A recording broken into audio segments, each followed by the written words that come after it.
Egaa qabxii ministirii kutaa 8ffaa bara 2018 akkamitti karaa onlaayiniin akka laallattan isin mul'isa.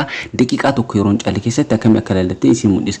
Appilikeeshinii Chrome bilbila keessanirra jiru ni banattu. Sana booda jalqaba irratti daataa banachuu keessan ilaalaatiin daataa erga bantan booda Chrome ni bantu. Sana booda search bar ni tuttu.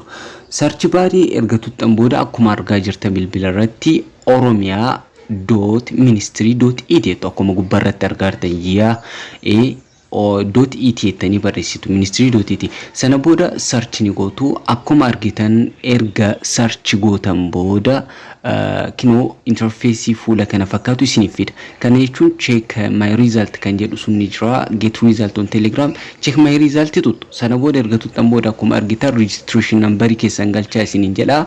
Lamaffaarratti first name keessan ni galchitu, maqaa jalqabaa keessan ni galchitu. Akkuma argitan lachuu galchadheera check result jedhan. Akkuma argitan yeroo daqiiqaa tokko hin caalle keessatti qabxii barataa registration number an galchee maqaa wajjin akkanatti naaf baasii jira jechuudha. Isinis bakka jirtanitti maallaqa guddaa osoo hin baasin kaardii yookaan wifi naannoo keessan jiru fayyadamuun laallachuu ni dandeettu. Barattoonni laallachuun isiniif hin tolle karaa koomentiitiin registration number fi maqaa keessan jalqabaa nuuf barreessaa. Sana booda isiniif deebisaa jechuudha.